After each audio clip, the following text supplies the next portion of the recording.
তিলোত্তমা কাণ্ডের মধ্যেই ফের অস্বাভাবিক মৃত্যু হোটেল ম্যানেজমেন্টের ছাত্রীর বাড়ি রাজ্যে হলেও ঘটনাটি ঘটেছে গুজরাটে।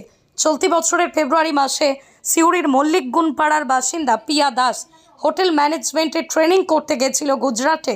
গত 12ই সেপ্টেম্বর হঠাৎ তার বাড়ির লোকের কাছে গুজরাটের ওই হোটেল ম্যানেজমেন্ট ইনস্টিটিউট থেকে ফোন আসে আপনার মেয়ে আত্মহত্যা করেছে বলে।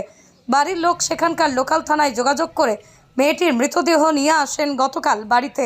সেখানকার পুলিশ ও হোটেল ম্যানেজমেন্ট ইনস্টিটিউটে এই মৃত্যুর পিছনের ঘটনাকে তুলে ধরেনি, শুধুমাত্র অস্বাভাবিক মৃত্যু বলেই দেখানো হয়েছে। পুলিশ প্রশাসন কোনোভাবেই সাহায্য করেনি বলে বাড়ির লোকের অভিযোগ। পরিবারের লোকজন প্রশ্ন তুলছেন, মোদির রাজ্যে বাংলার ছাত্রীর অস্বাভাবিক মৃত্যু হয়েছে।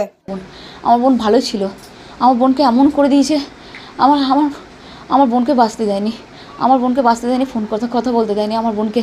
কদিন ধরে ওর ফোনও সুইচ অফ, ফোনও পাচ্ছিলাম না।